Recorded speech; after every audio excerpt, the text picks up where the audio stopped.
What is up? Mates of YouTube, Matty Demise here, and we are back with another retro gaming PC video. So currently the retro gaming PC over here has an i3-6100 and a GT730, and we've been using this ViewSonic 2246M monitor. Now this is a 60 Hz monitor, but it does actually have 75 Hz available, but you cannot use it in the 1080p resolution. You've got to use a lower resolution to achieve 75 Hz, which is annoying. So I thought we would have a lot of fun downgrading the specs of this. We're going to keep the 6100, but we will be replacing it with what I believe to be a GT220. I found this in my low profile stack of graphics cards or GPUs, and we're going to see how low we can go with the specs and still get playable frame rates in some games.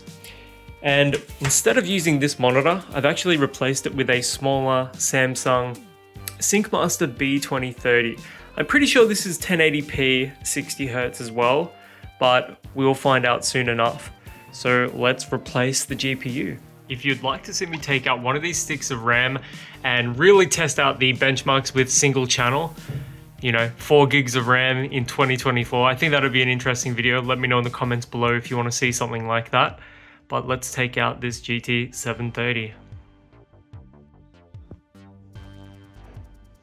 And here are the GPUs. The difference in size is pretty crazy. Look at that.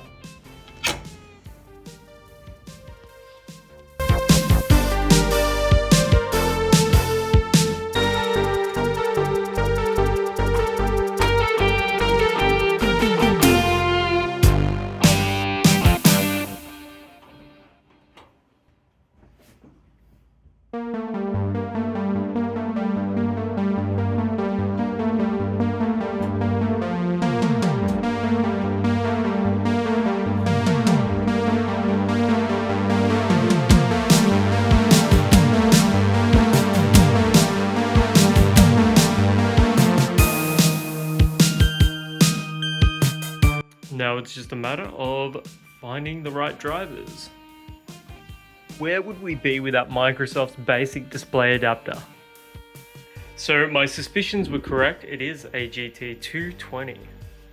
Okay, so the GT220, the drivers for that installed beautifully.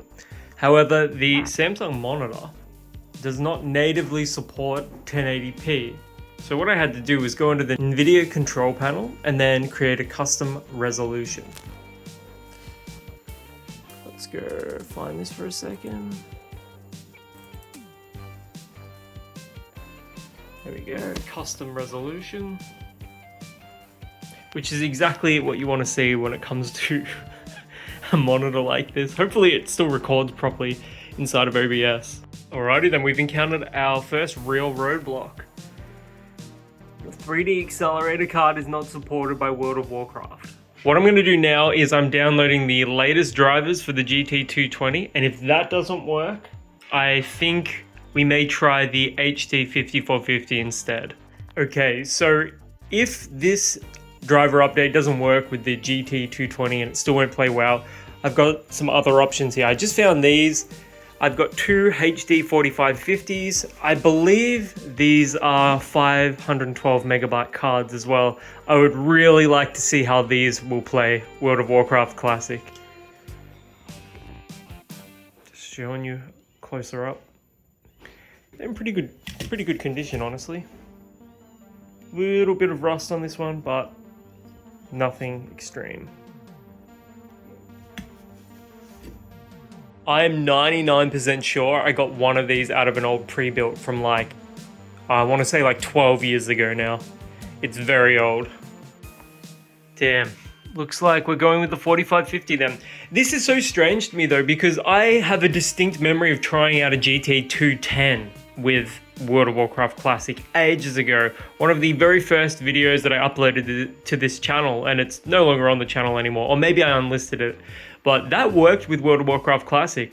So why doesn't a GT220 work with WoW Classic? Alright, we've got the HD 4550 installed now. Hopefully this works out better than the GT 220. Look at that widescreen, the true letterbox experience. That is 100% the driver problem. Just let that automatically install some new drivers, and then we should stop seeing this letterboxing. I will be honest, I kind of expected this to happen. So the HD 4550 will not run World of Warcraft. It does not support dual TMU, which is texture mapping units. Damn, that is unfortunate. What am I gonna do now? I guess I can try the HD 5450. I think that will work. Third time is the charm, although technically the fourth, because I tried both of those 4550s. But I'm hopeful for this one because it actually supports HDMI. So please work. Seeing as how the GT 220 didn't work, it's got me thinking, I wonder if my dual GTX 280s would work with this. I even still have the connector. Now that would be worth testing out, I reckon. Back when graphics cards actually had personality and flair. Look at these beasts.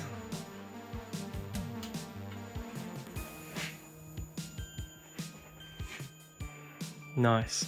I cannot believe it, but we're in. So at 1080p, pretty much lowest settings you can get, no anti-aliasing, nothing. We're getting 20 FPS here. It is not an enjoyable experience. It won't even run with OBS, so this is a true sort of display of what FPS you're likely to expect at 1080p with the HD 5450. I mean, you probably could quest with this level of FPS, especially in like low level areas, but it is not ideal at all. You're going to be better off going down. Let's see what happens when we downscale it to 720p. A couple of FPS difference, maybe. Not enough that you would notice it, honestly. Let's go native 1080p.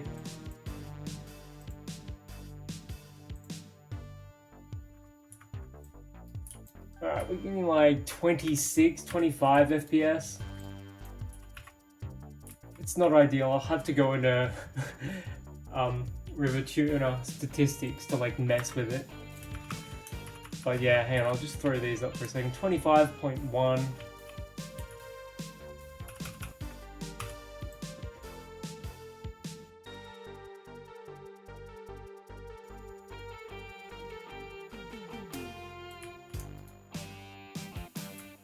$1280. Let's set the actual resolution of the display to 1280 by 720, which is 720p.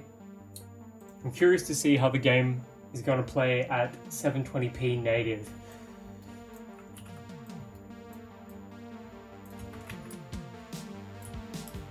We did see 30 FPS there for a second.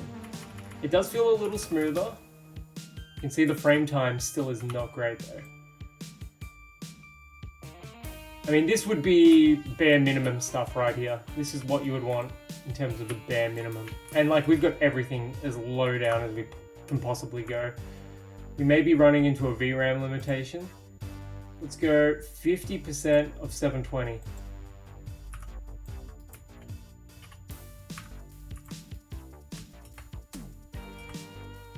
That's probably a bit more suited to what this card's capable of.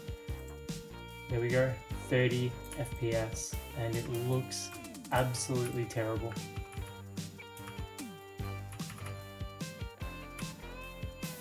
What an enjoyable experience.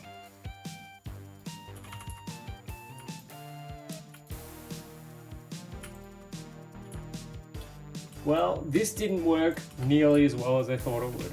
I guess I would say you cannot use a HD 5450 in WoW Classic. And if you're currently playing WoW Classic or other games with the 5450, how are you doing it? I want to know. Let me know in the comments below.